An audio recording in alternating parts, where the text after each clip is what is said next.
headphone splitter. You each have his headset. I think it's $6 on Amazon. A little hidden gem. You'd think that you'll be able to get standard medicine that you're used to anywhere at home, at a gas station, at a convenience store. But in so many countries, they've never heard of it. There's about 1 million different things you could use a pen for, and so many people forget to pack one. It's so easy. Don't forget a pen. Cologne or perfume mini bottle. Just because you're traveling doesn't mean you still shouldn't smell sexy. Got a compression sack.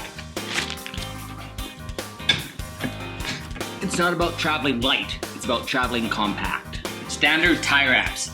Anything from fixing a puff button when you don't have that many shorts. I splinted someone's finger with this. There's about 1 million things you can use these things for, and they don't take that much room.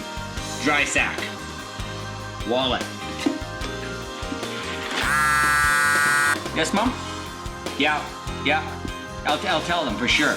My mom says to like this video and subscribe. Don't embarrass me in front of my mom.